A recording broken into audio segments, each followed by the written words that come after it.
Hi friends. आज की class modern history और मॉडर्न हिस्ट्री की क्लास में जैसा कि इसके पहले आपने प्रथम और द्वितीय कर्नाटक युद्ध देखा, आज की क्लास तीसरी क्लास तृतीय कर्नाटक युद्ध के रूप में।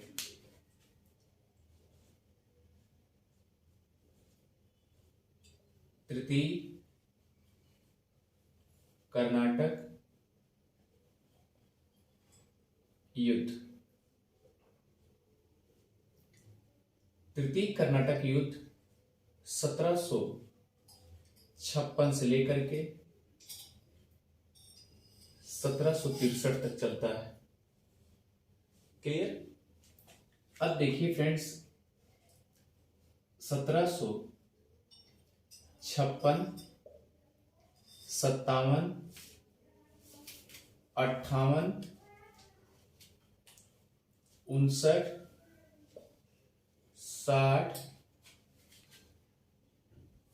61 और 62। क्लियर? 1 2 3 4 5 6 7। क्लियर? क्योंकि युद्ध यहीं से शुरू हुआ है और लास्ट में 62 तक, 62 क्या 63 तक पेरिस की संधि हो जाती है और पेरिस के संधि के तहत ये तृतीय कर्नाटक युद्ध समाप्ति होता है। इसीलिए पेरिस की संधि को एक निर्णायक संधि भी कहा जाता है। आप ये भी कह सकते हैं, या तृतीय कर्नाटक युद्ध में सप्तवर्षीय संधि भी कहा जाता है। तो फ्रेंड्स याद रखिए, यहां तक ये होंगे सप्तवर्षीय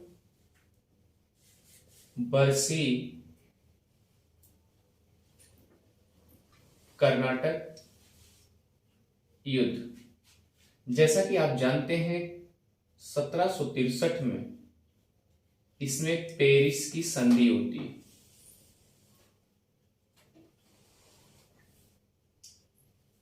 इसमें युद्ध नहीं होता, केवल समझौता हो जाता है। 63 में केवल समझौता पेरिस की। ठीक, तो फ्रेंड्स याद रखिए, यह सप्तवर्षीय कर्नाटक युद्ध या सप्तवर्षीय युद्ध के नाम से भी जानते हैं। अगर आपसे पूछा जाएगा कि किस युद्ध को सप्तवर्षीय युद्ध के नाम से जानते हैं, तो वह है तृतीय कर्नाटक युद्ध। जैसा कि यहां पर याद रखिए, अगर प्रथम कर्नाटक युद्ध की बात करें तो प्रथम कर्नाटक युद्ध,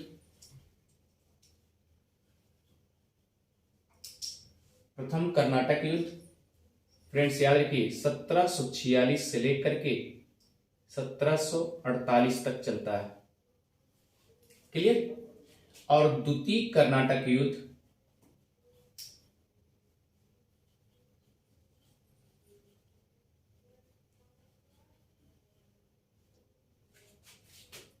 अड़तालीस के बाद आएगा 1749 से लेकर के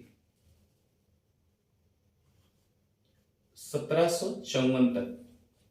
याद रखिए, 54 के बाद केवल एक वर्ष शांति रहता है।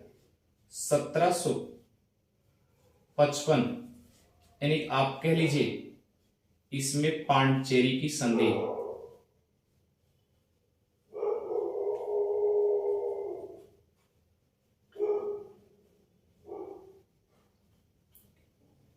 इसका मतलब पांडिचेरी की संधि या शांति, इसी में केवल शांति रहती है। क्लियर? उसके बाद फिर तृतीय कर्नाटक युद्ध,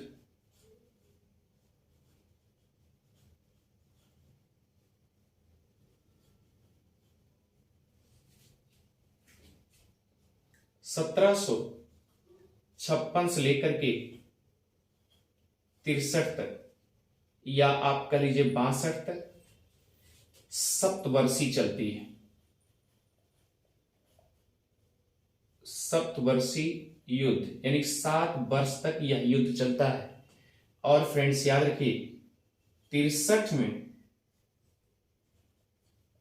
या पेरिस की संधि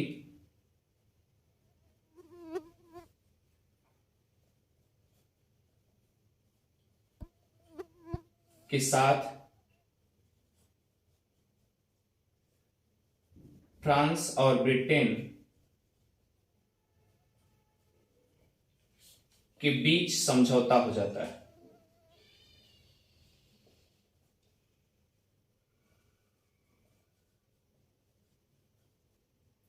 क्लियर?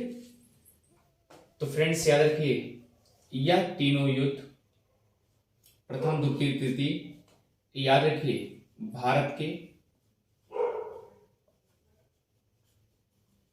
कर्नाटक राज्य में से संबंधित रखते हैं। पहली चीज, प्रथम जो है ये प्रथम ऑस्ट्रिया के उत्तराधिकार के लिए,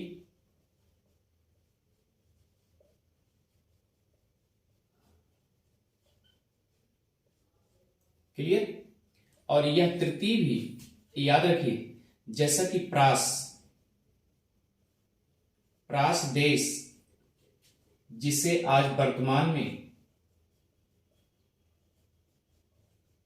जिसे आज जर्मनी के नाम से जानते हैं, या जिसे वर्तमान में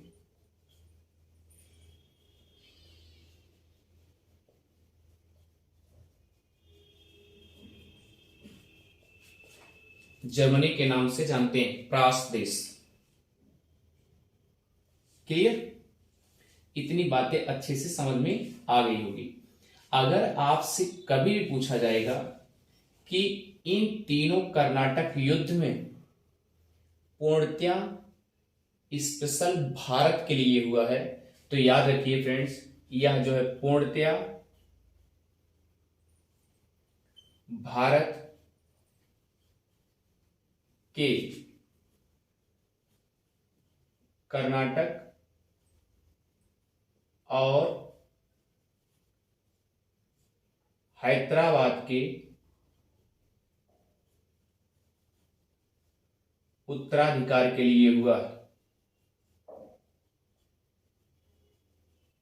जैसा कि पिछली क्लास में आपको अच्छे से बताया गया।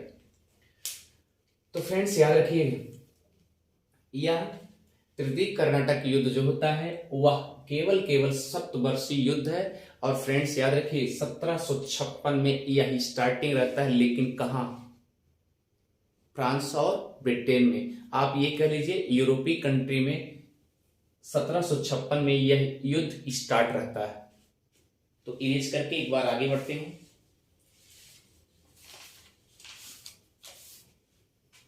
इसे इरेज करते हैं।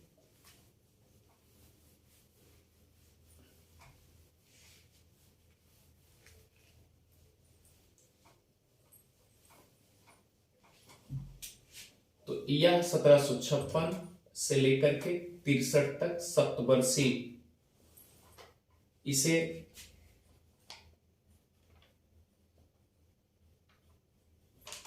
सप्तवर्षीय कर्नाटक युद्ध के नाम से जानते हैं।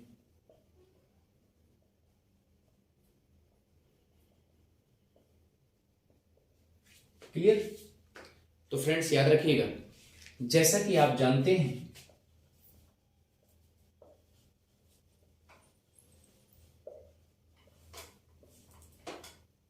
यह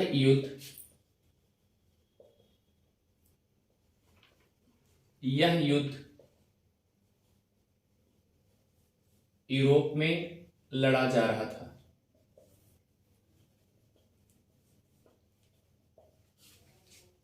क्लियर? और वो भी याद रखिए,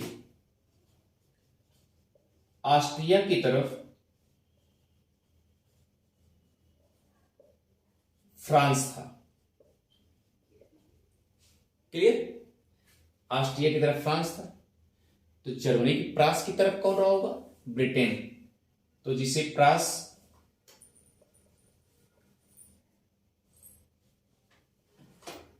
प्रास जिसे आप जर्मनी कहते हैं, जर्मनी की तरफ ब्रिटेन था। ब्रिटेन मतलब अंग्रेज था। इतनी बातें अच्छे समझ में आ गई होगी। चले अब इसे इरेज कर दें एक बार, फिर आगे बढ़ते हैं। याद रखिए फ्रेंड्स, जैसे कि मैप आप देखेंगे,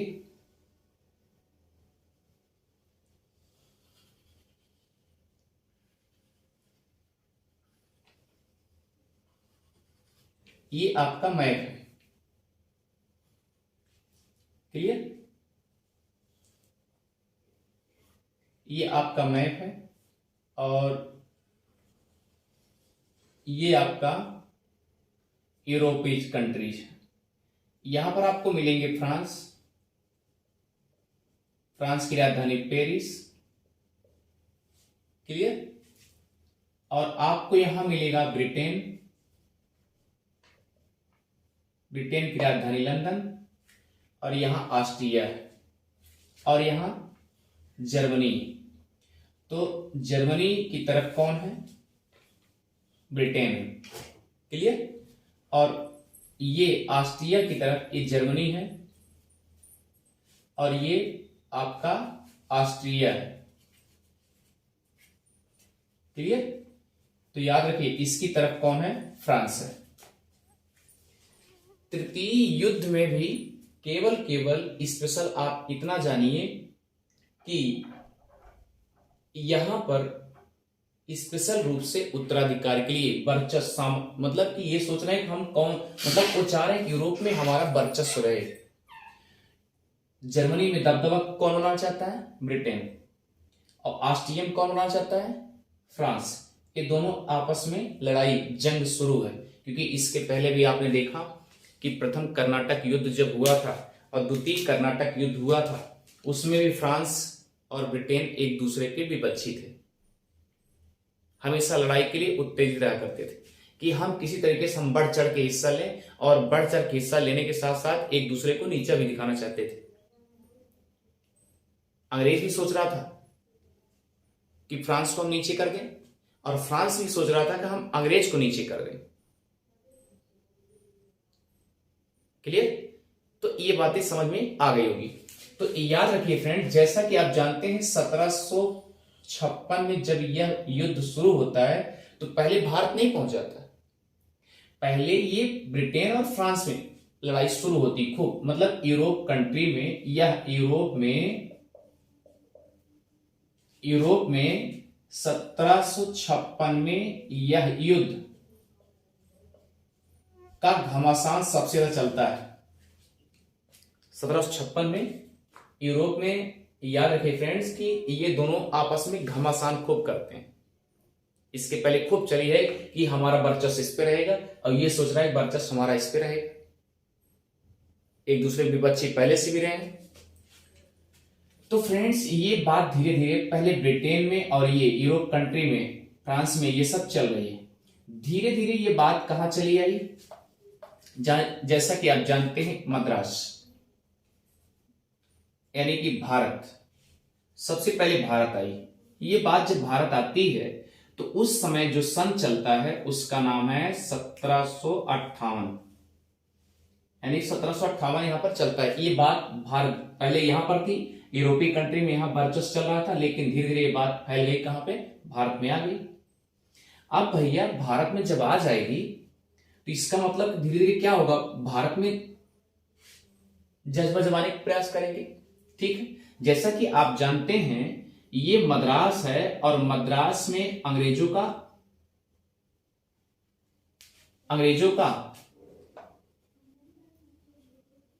दुर्ग है।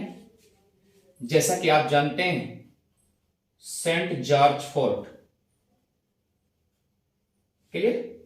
और इसी सेंट जॉर्ज फोर्ट के जस्ट बगल एक और किला है जिसका नाम है saint George David fort. Clear? Saint George fort और saint George David fort. Clear? तो याद रखिए फ्रेंड्स, इतनी बातें तो समझ में आ गई। और जैसा कि आप जानते हैं यहां पांडिचेरी है, पांडिचेरी में फ्रांसीसी हैं, अपना दुर्ग बनाए हैं। फ्रांसीसी का दुर्ग का नाम है Francis Louis, Francis Louis. Clear? क्या नाम है? Francis Louis. इतनी बातें समझ में आ गई होगी। अब भैया यहां आपस में जब छाए हुए हैं, मद्रास में अंग्रेजों का वर्चस्व है और यहां पर फ्रांसीसी का है पांडिचेरी में, तो ये फ्रेंड्स याद रखिए ये मद्रास है और ये क्या है? पांडिचेरी है। इतनी बातें समझ में आ गई होगी। तो जैसे कि इसके पहले आप जानते होंगे ना कि प्रथम या द्वितीय में कुछ बढ़ चढ़ के हिस्सा कहीं कहीं कब्जा फ्रांसीसियों का रहा है। फ्रांसीसी क्या करते थे? कब्जा लेते थे, कब्जा प्रयास करते थे और इनको लगा कि फटाफट हम फिर कब्जा कर लेंगे। तो फ्रांसीसी के राजा के द्वारा फ्रांसीसी राजा एक व्यक्ति को भेजते हैं,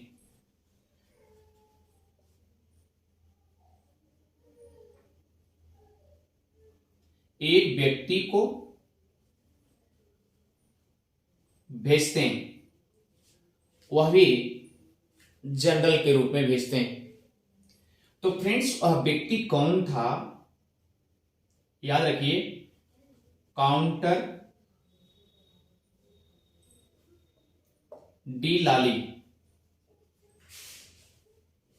काउंटर डी लाली को भेजते हैं। ये राजा बोले क्या? ये राजा कहे ऐसा है, आप जाइए भारत में जाइए आप। तो भारत में जाइए, फ्रांसीसी है तो सबसे पहले यहां आना चाहिए ना, पांडिचेरी में आना चाहिए भाई, अपने दुर्ग के पास आना चाहिए। लेकिन यहां दुर्ग पर नहीं पहुंचता। ये काउंटर डिलाली जो है डायरेक्ट पहुंचने के बाद सबसे पहले ये सेंट जॉर्ज डेविड फोर्ट पर कब्जा कर लेता है, इसी पर लड़ाई कर देता है, अटैक कर देता है। कौन? याद रखिए, सेंट, यहां इसको मिटा दे रहे हैं, इस पे क्या करता है? काउंटर डी लॉली, ये जो व्यक्ति जनरल के रूप में आया था, ये सेंट जॉर्ज डेविड फोर्ट पर कब्जा कर लिया। अब कहावत कही गई है कि भाई अगर सामने से कोई आए तो लड़ाई की जा सकती है, कुछ देर हिम्मत भी बनाया जा सकता है, और पीछे से अगर कोई वार करेगा तो पीछे से हम देख नहीं रहे भाई ना।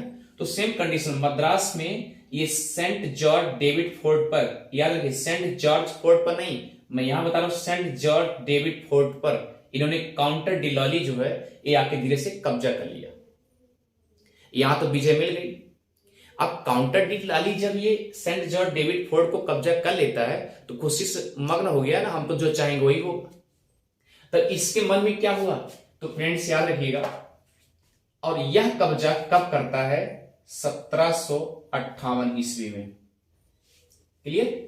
किसके द्वारा किया जाता है? काउंटर डी लॉली के तहत। काउंटर डी लॉली जो है 1758 में सेंट जॉर्ज डेविड फोर्ट का कब्जा कर लिए, और जब ये कब्जा कर लिए तो इनका मनोबल और ऊंचे होने लगा, और जब इनका मनोबल और ऊंचे होने लगा, कहते नहीं कि अगर एक चीज कभी सफलता मिल जाती है तो मन और इच्छा करती है, तो same condition counter D lolly क्या किया? इसके मन में और उत्तेजना बढ़ने लगी, तो ये क्या किया? तंजौर आ गया, तंजौर। अब डियर सोचो, जब ये तंजौर आया, तंजौर पे भी लड़ाई करना शुरू किया। आप अपना दिमाग लगाइए कि जब यहां पीछे से आकर के वार किया तब तो सफलता उसको मिल गई, लेकिन डियर आप ये सोचिए कि अगर यहां पर सामने से आया होता तो हो सकता अंग्रेज लड़ाई करते। ऐसा नहीं है, लड़े तो होंगे जरूर, कुछ न कुछ रहे होंगे, लड़े होंगे भाई, दुर्ग है वहां पे, लड़े तो होंगे। लेकिन इत्तेफाक से अगर वो जान लेते कि हाँ ये काउंटर डी लॉली हम पर अटैक करने आ रहा है तो शायद जीत ना पाते।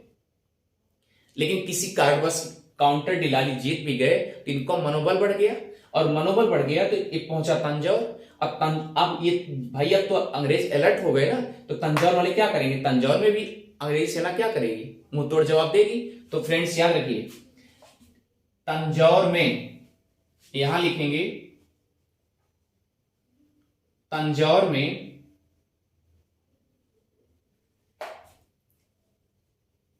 काउंटर दिलाली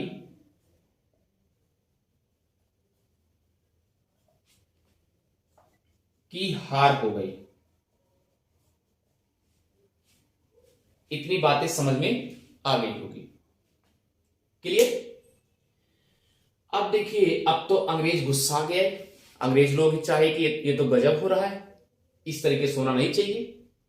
तो फ्रेंड्स याद रखिए, हुआ क्या, यही मद्रास और पांडिचेरी के बीच में एक स्थान है, उस स्थान का नाम है, याद रखिएगा, ये पांडिचेरी है और ये क्या है, मद्रास है। इसके बीच में एक स्थान है जिसका नाम है वांडीवास।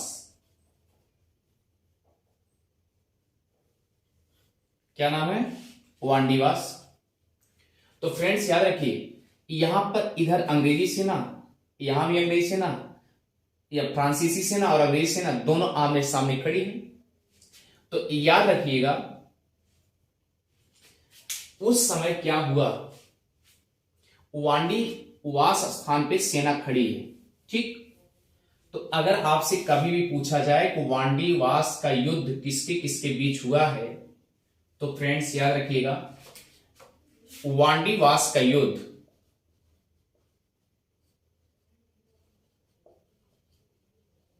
22 जून 1760 को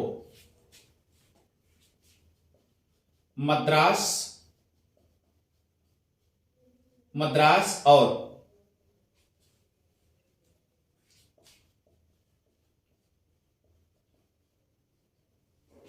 पांडिचेरी के बीच में एक स्थान है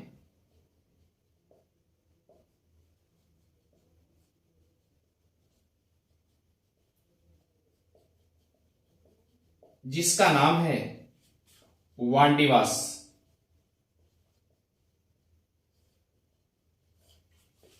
क्लियर।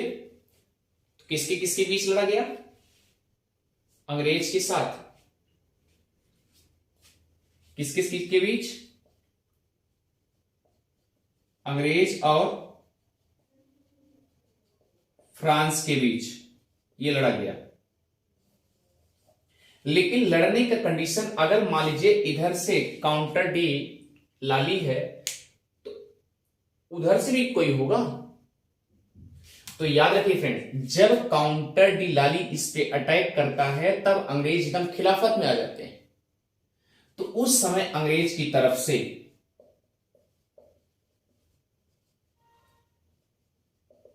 एक नया गवर्नर आता है,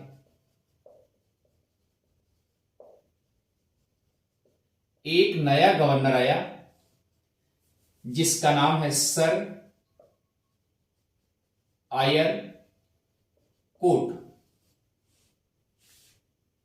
क्लियर। अंग्रेज की तरफ से आ गया और वो भी लेफ्टिनेंट था।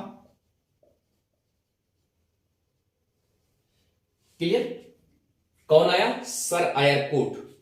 तो फ्रेंड्स याद रखिए, अब वांडीवास के युद्ध में अंग्रेज की तरफ से सर कोट आया है, सर आयर कोट, और फ्रांस की तरफ से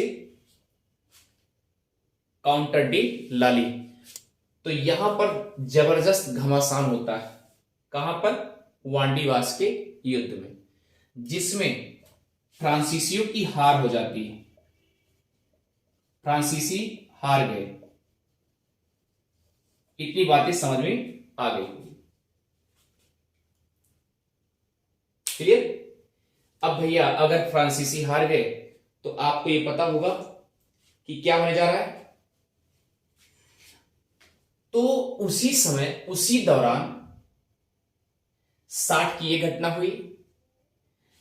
अब अंग्रेज एकदम खिसियाए हुए हैं कि अब हम करें, हम जहां पा रहे हैं वहीं पर हमको परेशान कर रहे हैं। अंग्रेज एकदम खिसिया गए, और जब खिसिया जाते हैं, गुस्से में आ जाते हैं अंग्रेज, तो उन्होंने कहा क्या कि ऐसा है, आपका जो पांडिचेरी है यहां भी आपको ठिकाना नहीं है, जल्दी जल्दी आप भाग जाइए। तो फ्रेंड्स याद रखिए, अंग्रेज की तरफ से स्पेशली सर आयर कूट की तरफ से यह आदेश हो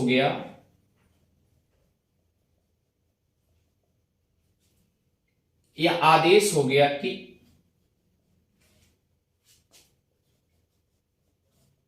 फ्रांसीसी सेना कहीं दिखनी नहीं चाहिए। क्लियर? और फ्रेंड्स ये बात 1761 में कही गई। क्लियर? दूसरा कंडीशन क्या है, 1761 में फ्रांसीसी का जो कब्जा था,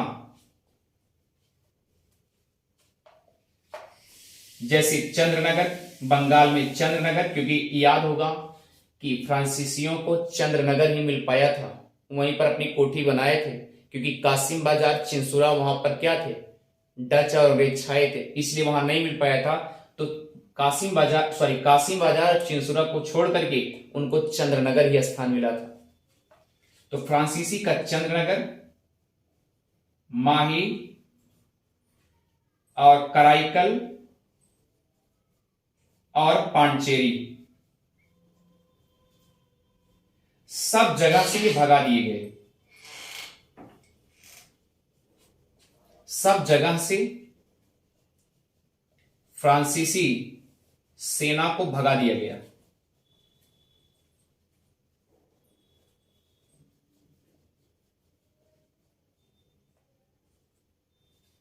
इतनी बातें समझ में आ गई होगी।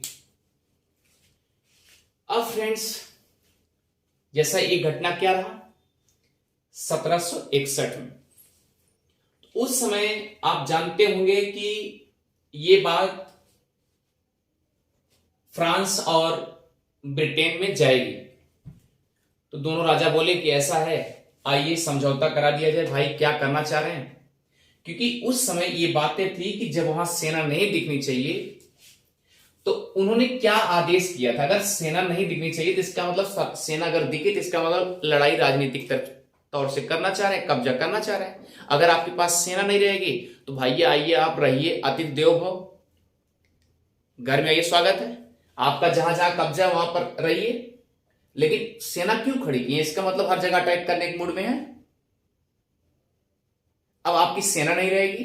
रही बात व्यापार करने की, आप व्यापार कर सकते हैं, ये बात अंग्रेजों के द्वारा कह दी गई कि आप व्यापार कर सकते हैं पर सेना नहीं रख सकते, कूटनीतिक राजनीतिक किसी चीज से दखलंदाजी नहीं दे सकते आप। अंग्रेजों को मनाही हो गई और यहां से पूरा छीन लिया गया, ये सब छीन लिया गया, अंग्रेज द्वारा छीन लिए।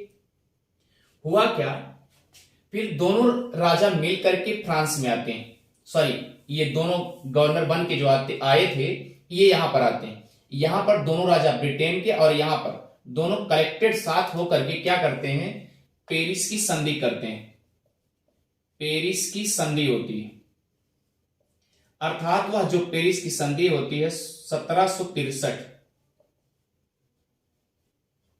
ईस्वी में होती है, क्योंकि भाई फ्रांस की राजधानी है पेरिस। तो यहां पर 1763 में संधि होती है। स्पेशल जो है, याद रखिए, शर्त दी जाती है, शर्तें दी जाती हैं। अब सवाल उठता है, शर्तें किसको मिलती है? तो फ्रांस को शर्तें दी जाती हैं।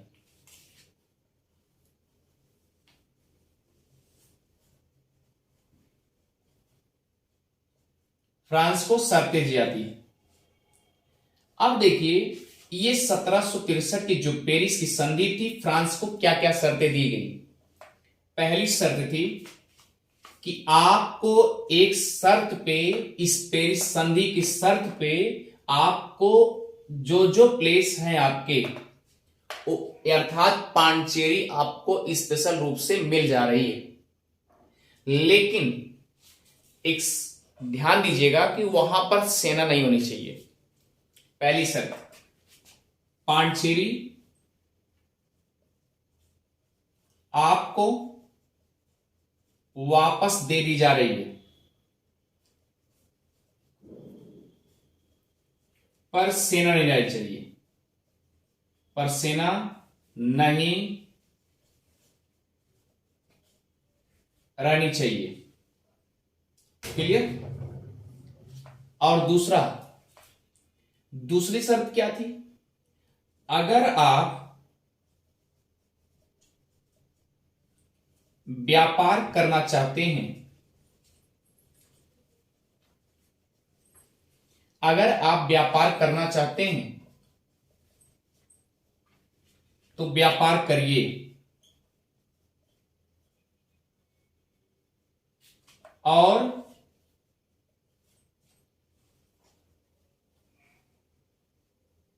गांव में रहना चाहते हैं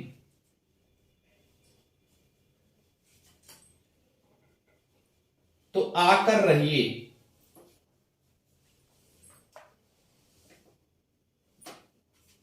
पर राजनीतिक,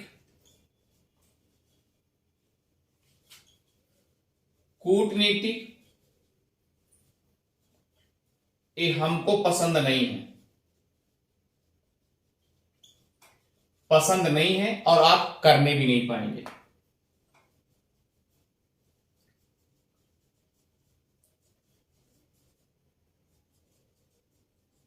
अगर ये शर्त मंजूर हो तो आपको पांडिचेरी फिर से दे दी जाएगी।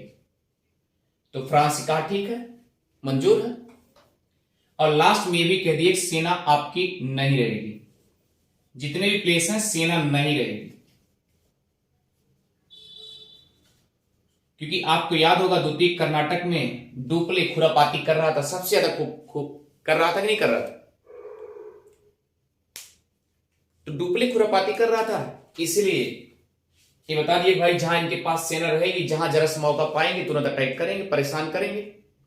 इसलिए पहले मनाही हो गई, पेरिस की संधि में बात कह दी गई कि आपके पास सेना नहीं रहेगी, और अगर आपको व्यापार करना है या रहना है तो रहिए, कोई दिक्कत नहीं, व्यापार भी करिए, आइए ले जाइए, आयात निर्यात करिए।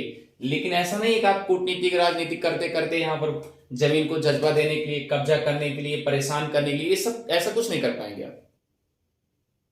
अगर आपको मंजूर करिए तो फ्रांस एक्सेप्ट कर लेता है, मंजूर कर लेता है, ठीक है।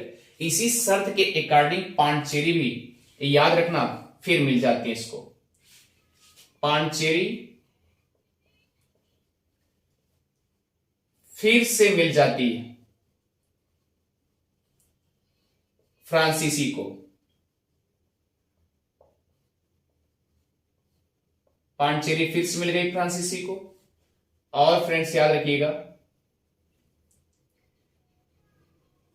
यही पांडिचेरी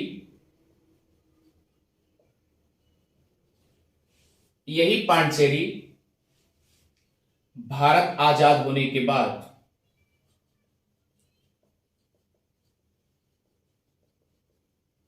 भारत के आजाद होने के बाद 1954 में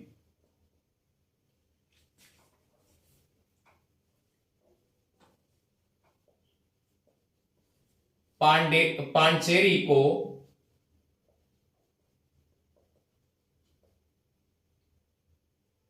छोड़कर फ्रांसीसी गए। यानी तब तक याद रखिएगा, पांडिचेरी जो है 1954 तक फ्रांसीसियों के कब्जे में रहे। ठीक है, तो फ्रेंड्स यहां पर पेरिस की संधि में स्पेशल कह दिया गया कि भाई सेना आपके पास नहीं रहेगी, और उनको सब स्थान दे दिए गए। जब उनको स्थान मिल गए पांडिचेरी वगैरह, तो याद रखिए वही पांडिचेरी आज भी कब्जे में बनी रही। और यह भी कह दिया गया कि आज के बाद सेना लेकर के कभी धमकियां मत दिया करिएगा। तो जैसा कि द्वितीय कर्नाटक युद्ध में भी यही बात हुई थी कि आज के बाद हम गली में कदम नहीं रखेंगे, भारत में कुछ भी हो आंतरिक मामलों में दखलंदाजी नहीं देंगे। ठीक है, थैंक यू फ्रेंड्स, मुझे लगता है कि आपको अच्छे से समझ में आ रहा है। अगर आपको समझ में आ रहा है, उदय जीएस रिसर्च सेंटर को सब्सक्राइब करना और शेयर करना भी ना भूले। Thank you.